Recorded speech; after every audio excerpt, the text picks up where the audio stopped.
Okay, hi everyone, and welcome to our session on setting you up for success for a vacation scheme.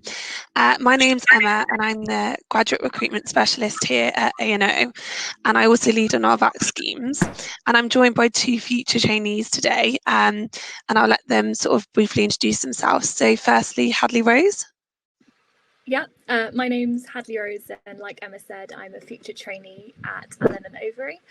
I completed the winter VAT scheme, so I believe that was the last in-person VAT scheme at the office. It was about a week long, and it was over the Christmas period, so the office was super Christmassy, really nice winter kind of vibes in the office, and I was sat in the corporate department. I've just gone into my final year at university, and I'm a law student. Great, thanks, Hadley Rose. And Arthur? Hi, I'm Arthur. So I did the most recent vacation scheme, which was online. So the summer vacation scheme, I did it remotely from Singapore. So that was an interesting experience. It was my first kind of virtual thing, and it was really quite good. It was much better than I expected. I thought it'd be quite awkward at first, but the A&O team really helped to engage. There was a lot of things to keep you busy, and you got a chance to speak to many members of the firm. I didn't quite get to full experience. I didn't get to see the office or meet many people, but I think I got a really good vibe from the firm. So I'm a final year law student at the University of Cambridge. Yeah. Okay, great. So the way we're going to structure this session is we're kind of going to go through the end-to-end. So sort of from identifying the firms you want to apply to, the online application and interview process at A&O. Then once you've secured a place on the scheme like these two, how you sort of make the most of it.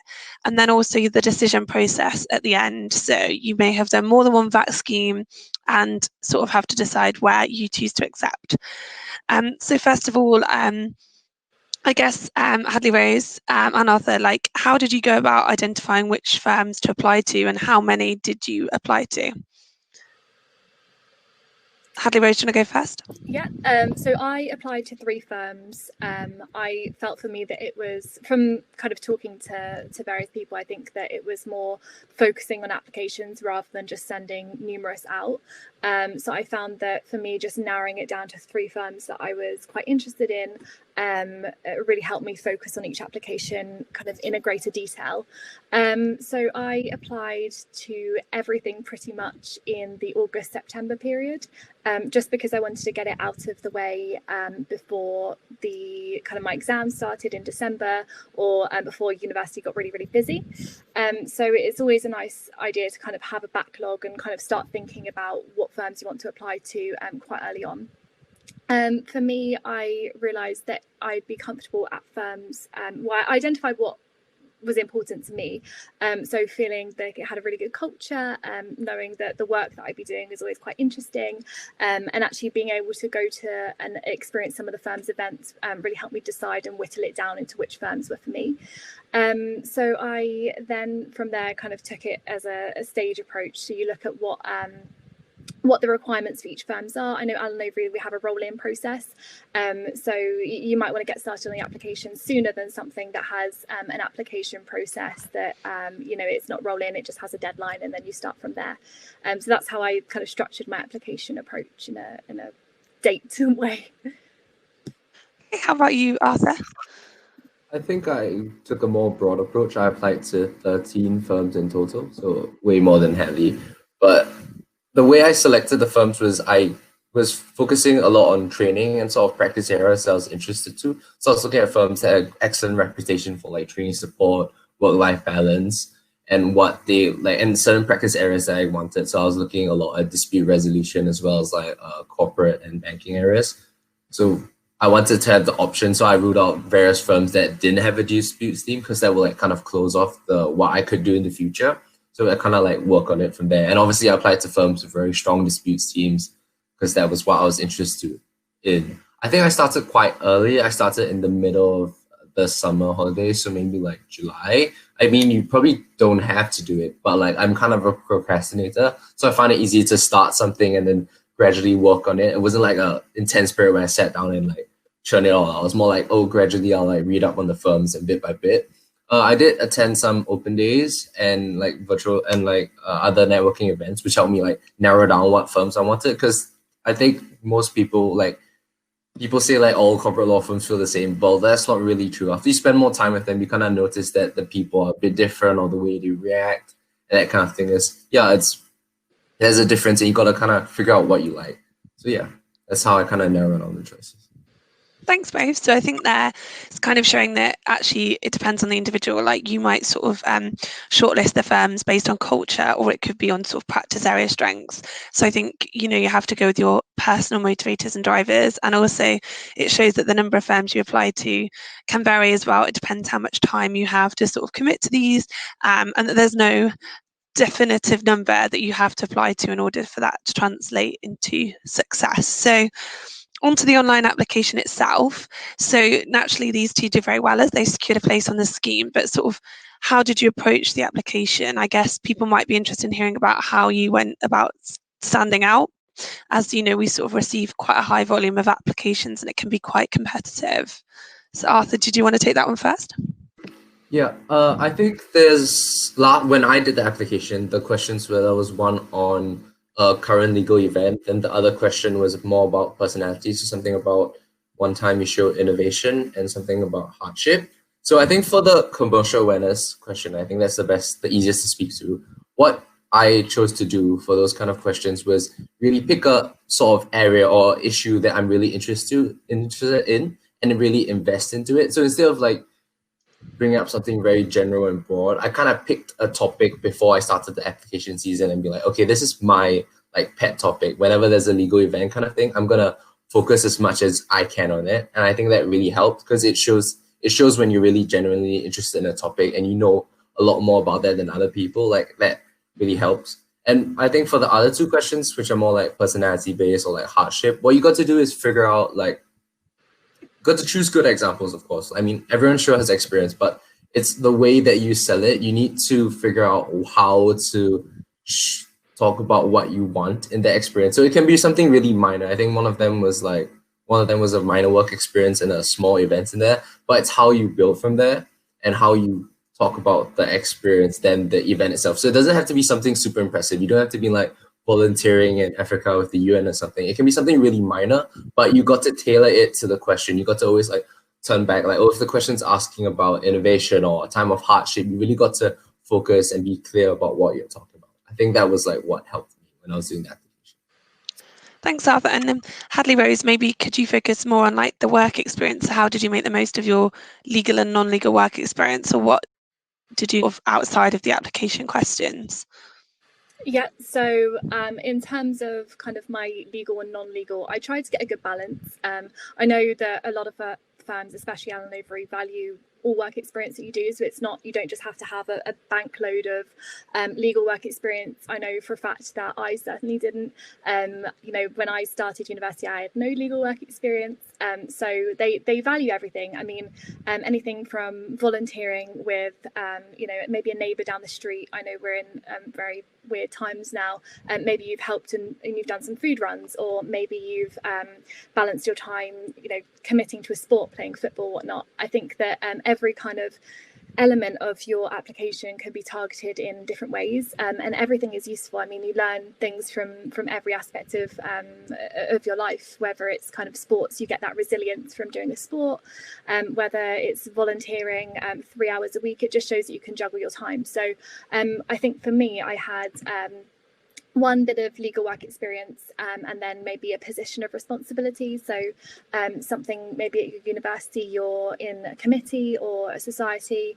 I know that I had a sport and a piece of volunteering. So just showing that maybe you're more of an all-round candidate might help you stand out rather than just all legal work experience. But with that being said, I mean, legal work experience is great. It gives you a really good feel of what you're getting into. So it does show that you know what you're getting into. It's just not really a necessity, I don't think. Thank you. So I think the key takeaways there are sort of think about the skills and attributes you develop in your non-legal work experience as well as legal. So Hadley Rose mentioned sports, so that shows you're sort of collaborative, volunteering shows, it may align with our values, but it also shows like listening and things, and client facing roles, which essentially we're a people-led business. So just try not to think they're not relevant, and find a place for them. And then on the application question side of things, I think Arthur nailed it there, in the sense that it doesn't have to be, we're not assessing the challenge you overcame or the legal topic you chose. We're more looking at your understanding of it and what you learn and how you can reflect on it. So we appreciate people have had access to different opportunities and experiences. So it's more about how you sort of talk about them. So don't worry too much about what it is, but just keep in mind to keep it, I think, professional, definitely in the context. Okay, so we're making our way through, and you've been successful at the application stage. So now you've been invited to interview. So we have 2 interviews, a commercial case study and a scenario-based interview. So perhaps you can each take one. So Hadley Rose, do you want to talk through the scenario-based interview maybe, and how best to sort of prepare for that? Yeah, so I remember being completely bricking it at my interview. I was so nervous, but I think that the more you talk to people at different firms, the different the experience is. And I think that the only interview that I've had that is it's not even close to being like another firm is the one at Allen and Overy. It's very future based, so it's all future focused. You sit in a room with a partner and they ask you kind of situational based questions, rather than something like, show us a time when you've demonstrated teamwork, or show us a time where you've done this. It's not kind of focusing on what you have done, it is focusing on what you would do in the future. So it's about 45 minutes to an hour, if I remember correctly. And we had I had a lovely interview, and she put me at ease straight away. She was kind of talking me through what she was going to ask me and how we're going to kind of conduct the interview. So right away I was my nerves kind of settled. How, in terms of preparing for it, I think that the best way to prepare for it is thinking about yourself in a working environment. So questions that came up for me were things like, if one of your teammates is struggling, what would you do? What would you recommend? So it's really putting yourself in that position. Think of the challenges that can come up in a working environment. We've all been in university, or we've all done, we're even going through school. You can put yourself and you can empathise with other people and see what the daily challenges, what they are. And I think just being able to think through them, and maybe have like a bank in your head, think, okay, this is what I would do in that situation. And it's always okay to take a minute as well, because I know for me, I was going, oh, actually, I haven't come across that situation before. Like, what would I do in this situation? So it's always okay to ask the interviewer, can I have a minute to think about that, actually? And on that note, I remember not being completely satisfied with one of my answers. So I got to the end of the interview and she said, do you have anything you want to add? And I was going, yes, back to question number 2. I got this bit. So I think it's always okay to go back and chop and change, as long as you're clear and you're concise, and you take a breath and you calm down. I think that it's a fairly nice, relaxed interview. It's definitely the nicest one I had. That's good to hear. So I think the key thing there is just to sort of remember that you are controller to an extent of your nerves and the interview, and that you can take ownership. And obviously you hope there'll be a natural flow, but you can always go back to things and take a moment to think and reflect. So good tips there. So then, Arthur, how about the commercial case study? I know a lot of people are potentially daunted by this. I think that was probably the most terrifying interview experience of the whole season, because it's really quite pressurizing. So you walk into a room and you have a preparation period. I can't remember how long it's, like 15 to 20 minutes. You're given a bundle of like 20, 30 documents. And these are like documents that you would see in an M&A deal. So they are like employment contracts. There's a non-disclosure agreement. There's talking about loans, and there's also a balance sheet. So you need to have a rough understanding of what goes on in an M&A deal. So you need to know a little bit about the balance sheet. There's like a simple math question, that kind of thing. You need to know a little bit about contracts and employments and that kind of issues. I think what you have to do to succeed is to be really structured, because when you open a whole bundle of documents, it's a whole set of information. It was like too much to process at one go. So I think what really helped me was looking at the start. So they give you a mock email from a partner, and you're meant to be a trainee doing a set of work. So you're meant to pull all this information to this list of questions on the email from the document. So when they come, so what you should do is like really look at the questions and kind of like highlight or circle what the questions are. And whether some of them are hidden, there were like 4 or 5 things that were phrased as actual questions.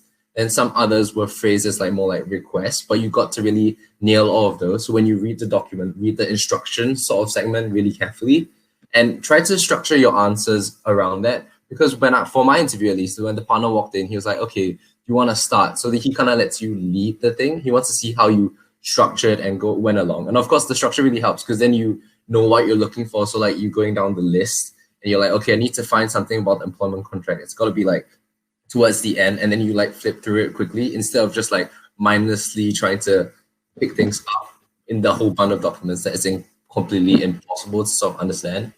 And I think during the process itself, the partners try to push you beyond what you know. So they'll see that you're comfortable answering this question and they'll keep going until you seem a bit lost and then see how you react from there. So I remember my interview, we were talking something about employment and gender ratios and that kind of thing at some point. Then he just like threw me this huge question. It's like, oh, how do you fix gender representation in the industry? And I was like, what?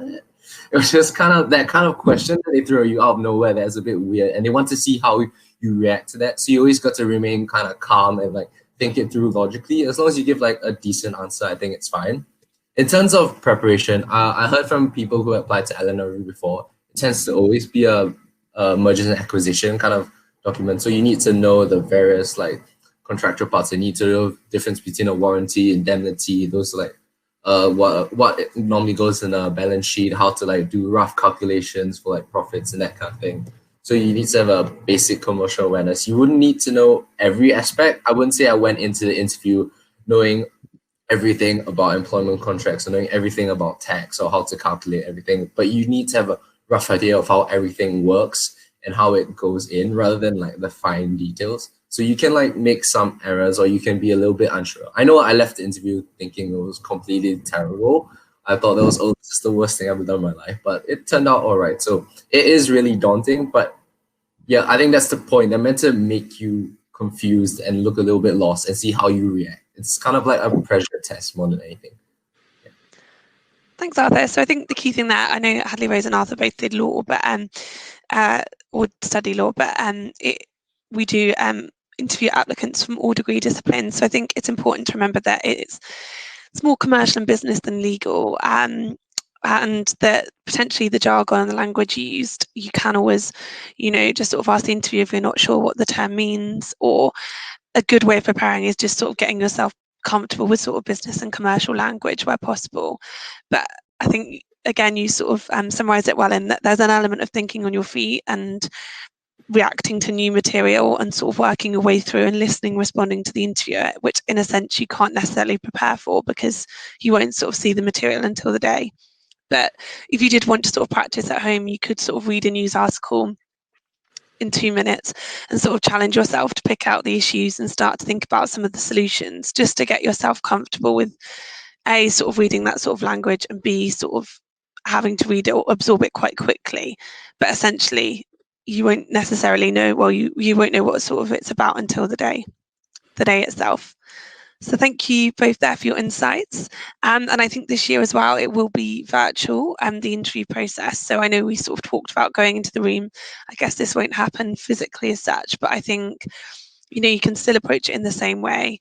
And there'll be lots of information and guidance beforehand about the technology we're using and the sort of format of the day. So you two both been through the interview and you've received an offer. Well done.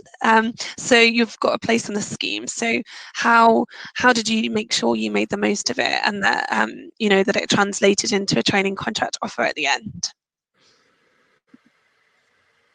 Hadley Rose, do you want to go first? Yeah.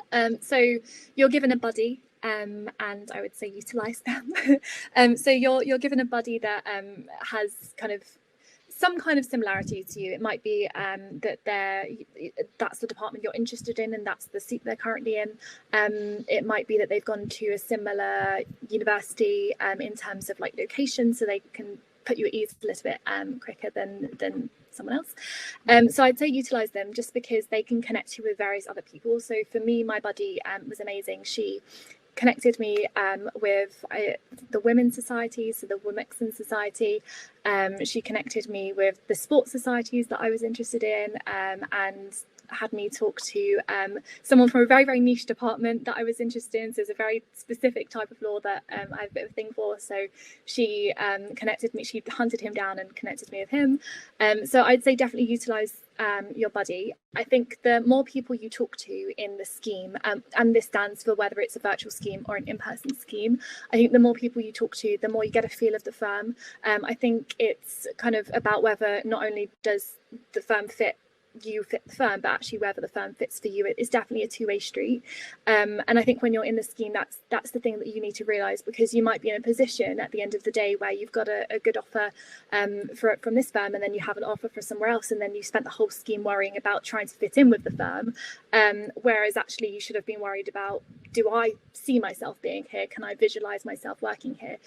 So I'd say kind of use the firm as use the scheme as a kind of test for the firm. They've put you through the ringers, having the interview and the commercial interview and the situational interview, and now it's your turn to kind of see whether the firm is a really good fit for you. So I'd just say that calm, go into it kind of with a very open mind, very level head, and just make the most of your body, and analyze the firm, see whether it's a good fit for you.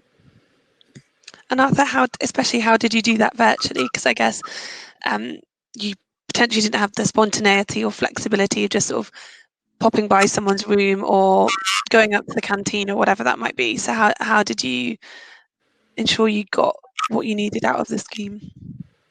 I think it's true that you also have to use your buddy. My buddy is really lovely. He put me in contact with a whole bunch of others. So he organized a group call for a bunch of trainees and their buddies together. So you could hear about not just his experience in his current seat and his previous seat, but everyone else's experience, and taking a chance to ask him the questions, because your buddy is your contact with the buddy is not assessed. So you can really ask him all the sneaky sort of questions you shouldn't be asking rhetoric, or you shouldn't be voicing out. So you want to know the really what's the worst part of A&O, that kind of thing. That's the kind of thing you can talk to them about. So they give you really personal insight. So really use your buddies. But I think for the virtual scheme, because our first point of contact was rhetoric, so we talked a lot to Emma, we talked a lot to Joe. I would say don't be afraid to ask. So when they assign the seat, sometimes you won't get what you want. And because you're not in the office, there's no chance for you to go into another team and talk to people from there. You sort of just have to speak to Rhetoric and ask them, oh, I'm really interested in looking at tax or something. Is it possible for you to arrange a call for me?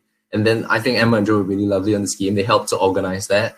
And so that was really helpful to get insight. So you from the virtual scheme, really just ask. I think it was a bit different from the in-person scheme in that there was also two elements of assessment that I'm not sure if you had in person. So you have to do a general corporate task, and then as well as the presentation that was assessed. So the corporate task is all about you have to answer best. It's kind of like the case that the commercial awareness interview we did at the start for the vacation scheme. So it's a bunch of random questions about various parts of law, and you just kind of have to do the document and send it off.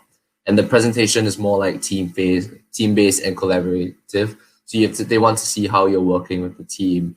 And I think the subject matter was also quite interesting. We did an innovation challenge. So they asked what do you think the lawyer of the future will look like? And they challenged us to do it that was in a manner that was not typical. So they really, really didn't want to see a PowerPoint. So you had to get a little bit creative, and that was a chance for you to kind of show off. So for the virtual scheme, those are the ways.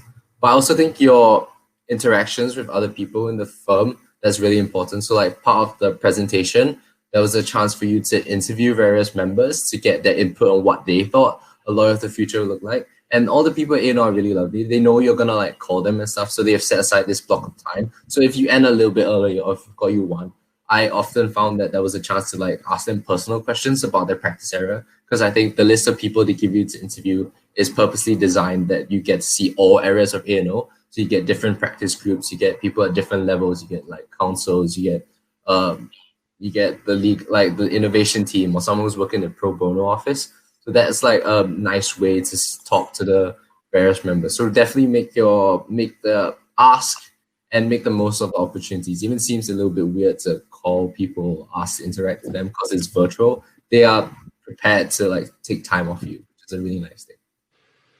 Okay, great. So I think in summary there, the key things I think are like make sure you build and sort of leverage your network, be confident, be curious, to sort of ask questions, and yeah, I think that's it. But I think Liz has joined. Are we going to move to the Q&A part now?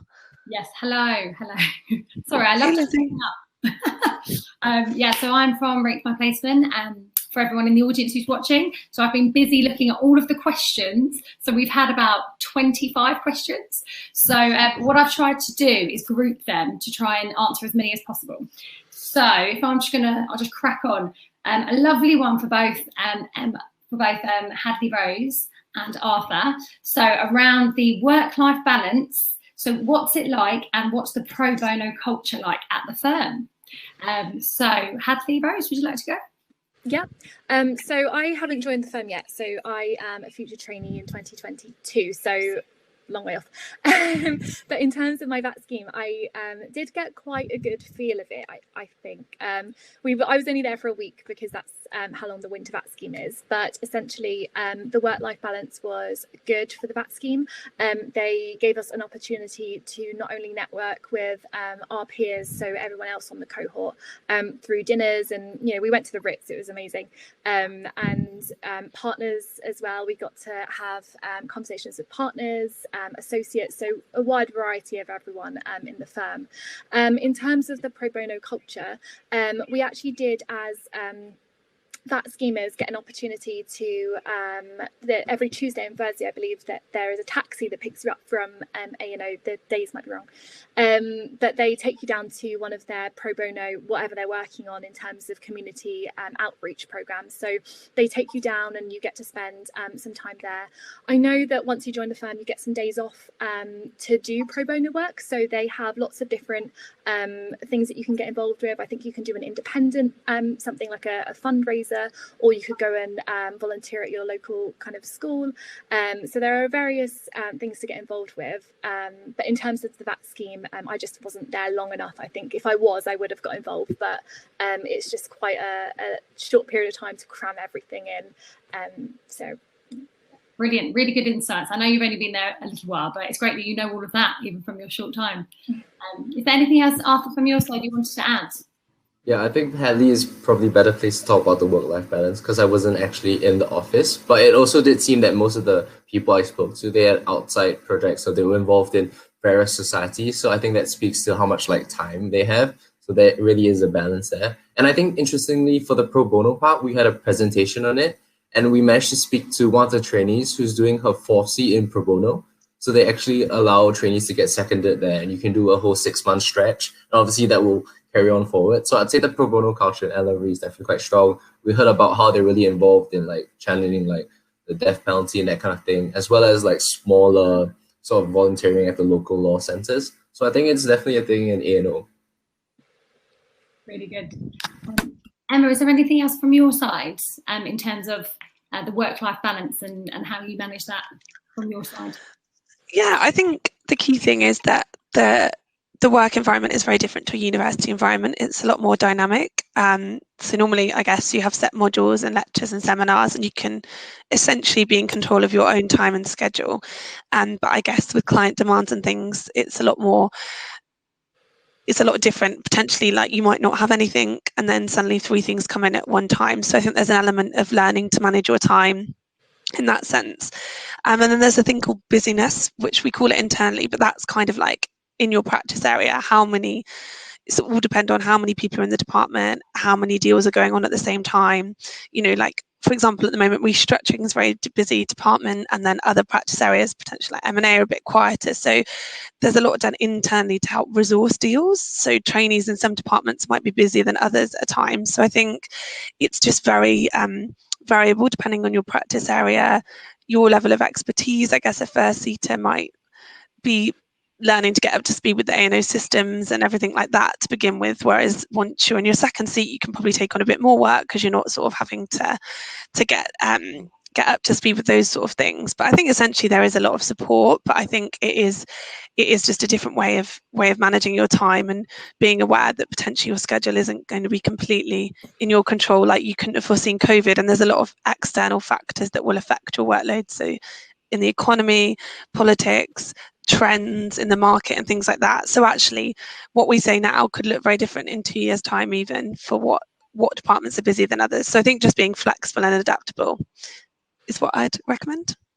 Awesome. Yeah, really, really good insights. So we've had loads and loads of questions around qualities that A&O look for. So I think this was good for Emma, actually. So what would you say that you're looking for in future vacation scheme students? What qualities? Yeah, so I can put a link in the chat box to our assessment framework, but I think Arthur talked a bit about hardship earlier. So we are really interested in resilience in trainees. So how do you bounce back when things don't go according to plan? Like, you're naturally going to not necessarily get everything the first time or potentially make a mistake. So how do you move forward after a setback? And then I think Hadley Rose talked a lot earlier about sort of interpersonal and sort of communication skills and teamwork.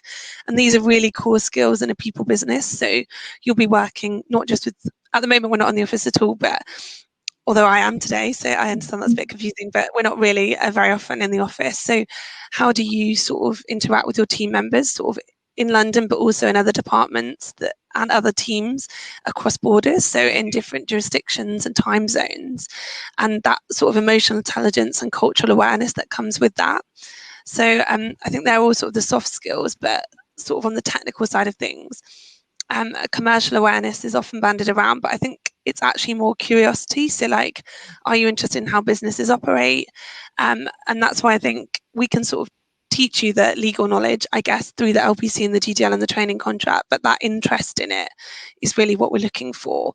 And also technology. I think Arthur mentioned innovation and Fuse, and anyone that's sort of aware of how technology is affecting the legal sector and how A&O particularly are sort of working in that space, because it's constantly evolving, like the products and services and legal tech is really important as well. So they're just a few things. I don't know, Hadley Rose or Arthur, if you think there's anything else you thought was sort of common amongst your VAT scheme cohort. Chatty. No, I think everyone's just wanting everyone to do really well. So just an understanding and kind of empathise with your fellow VAT schemers and anyone else you meet, is just that everyone is also very stressed about kind of getting the TC and even at the interview getting it right. So just empathy, I'd say, is really strong, just understanding that, you know, you're all in the same boat and it's rough for everyone at times, and I think that understanding is really important. I think what I found common among the people I spoke to in A&O was that a lot of them were very driven. I'm not sure if that's the right word, but they were always looking for ways to improve, and they were like happy to remain quiet. So if they saw something that could be pushed forward or this way it could be done more efficiently, they were always going out and trying to do that way rather than being content with the status quo. So I think that's something that they really look for, not just like innovation in the technology sense, but even in like the small things you kind of do. A lot of the trainees were like, oh, okay, I think there's this gap here. We could do a society that would cover this or better represent this kind of thing. And then they would happily step out and set up themselves. So I think that's one thing that was common. I saw that. Lots of drive and ambition. I like that. Awesome. So just picking up, Arthur, on your point around commercial awareness that you mentioned earlier, there's been quite a few questions around commercial awareness and improving it and how to, I guess, display that in interviews. So I just wanted to get your thoughts around how would you suggest gaining commercial knowledge to help with the interview? I think, Arthur, do you want to go first? Yeah, I think you got to see like what works for you, because I'm not the kind of person that would set aside half an hour in the morning to just browse through the news. I'm more the kind of person that likes to take my information slowly. So what I did was I followed a whole bunch of like commercial awareness pages on my social media feeds. So I'll be like, whenever I'm like browsing, like instead of procrastinating from my work, instead of just like reading useless information, I'd be getting like a little bit of like data stream from like, oh, there's this new big deal going on. So you got to figure out what works for you. I mean, if you're the person that like happily sits down in the morning and like, oh, I really want to download this and that's what works for you, then sure. But there are other ways to do it. You can like do it like I did. So like a more gradual kind of thing, like on your social media, or like get news updates from, I think there's some websites like Finimize or something that would send you like daily recaps and that kind of thing. So you got to find like what works for you. Like, I think it's very hard to maintain sort of commercial awareness interest if you're doing a method that doesn't work. So like if you try to force it in, you're going to get bored at some point because the application season is really long. And when you start writing the applications and when you go for the interviews, you can't really like lapse in that period. You got to keep up with what's going on. So you need to find something that works for you and something that's more comfortable for you, I would say. Really good. I love what you're saying about what works for you. Sorry, Hadley Rose, I was just going to say, what works for you? I think there are 4 main things that I did. One Arthur mentioned, so Finimize, amazing resource. It's free. They email you kind of a new commercial awareness series. It's 3 minutes to read, so I'm sure you can squeeze it in every day, most days, especially in the build up to the interview. The second thing I did was this podcast called Wake Up to Money. It's amazing. It's about an hour long. I put it on when I'm working out, or I put it on when I used to be on the train. I used to put my headphones in and just listen to it. It's very easy. They explain it all, no jargon. It's great. I feel like a promoter of it. The next thing I did, I actually made an acronym for all the different commercial issues.